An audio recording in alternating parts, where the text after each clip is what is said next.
over £200,000, and that was just in 54 days. It's insanity to me. I think I was the perfect target. It happened very quickly. Bodyguards, diamonds, private jets, like this is not normal. The police were not taking this seriously. The banks were hounding me. Why didn't you face any consequences? So I was 29. And I had just moved to London to finish my master thesis. I just had a boring Saturday night, actually, like swiping on Tinder, like, okay, will I maybe find someone? And then there he was. And I met him, like, it looked like his pictures, which is always a plus. Very handsome and very charismatic. It's just like when you see him and when you're around him, you just want to be around that energy more. He gives you a lot. So the first period was just full love bombing, you know, but I almost did it back at him. So when he was proclaiming, but I was proclaiming almost even more. He was sending me 100 red roses for my birthday, you know.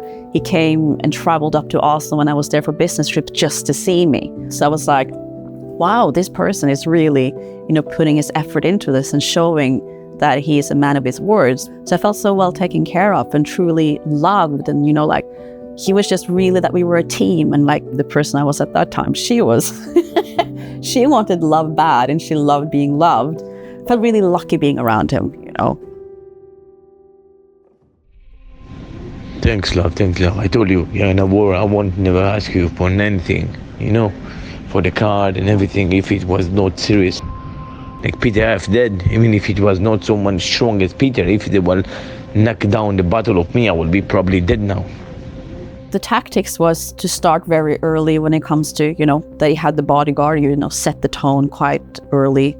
To be in this problem that he was with his enemies of this diamond business, you know, then he would have been in the situation where he needed to hide and use my credit card, you know. It was because of who he was. But when he then came and said, I'm in so much difficulties, you know, and then of course I asked, is there anything I can do? As a girlfriend, you ask, of course.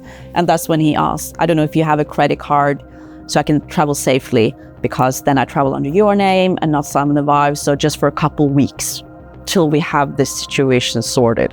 And for me, that was such a small request from what he has given me and been there for me. I just think the manipulation of love and money combined, when I look at our conversations, it's crazy conversations. It's from, I love you, I miss you.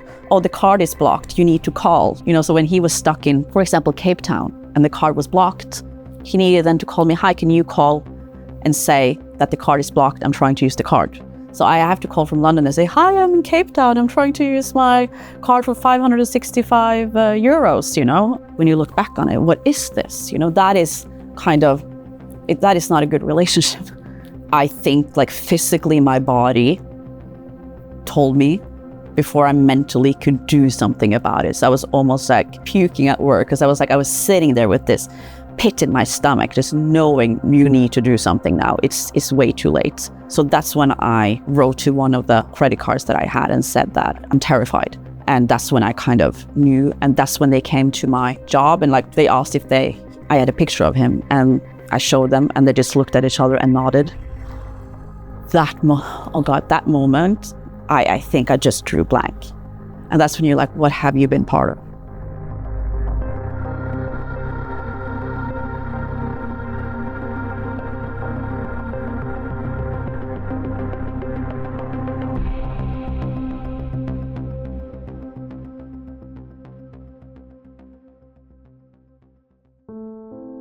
So how much in total did you lose? Over £200,000.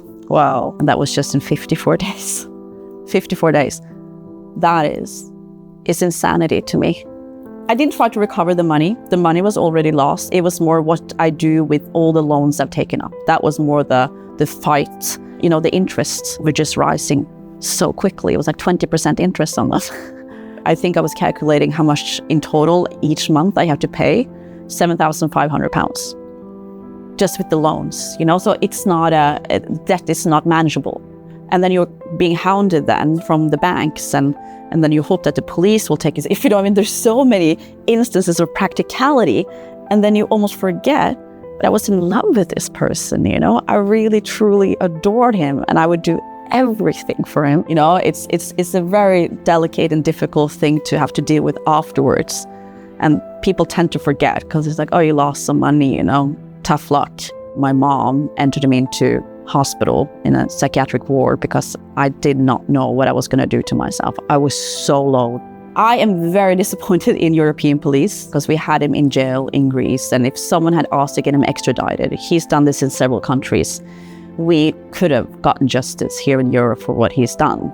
But because they decided not to do that, he is free now. I'm so sad, you know, if I would have had the time to think about like what to do and my possibilities and get some proper guidance in this very difficult case, things would have been very, very different if I had solicitors and you guys to look at my case. But I think you have to move on as well. Like I'm never going to get justice in my case, but I think I want justice in some cases and be there to support others. And I think this is more of a marathon than a sprint.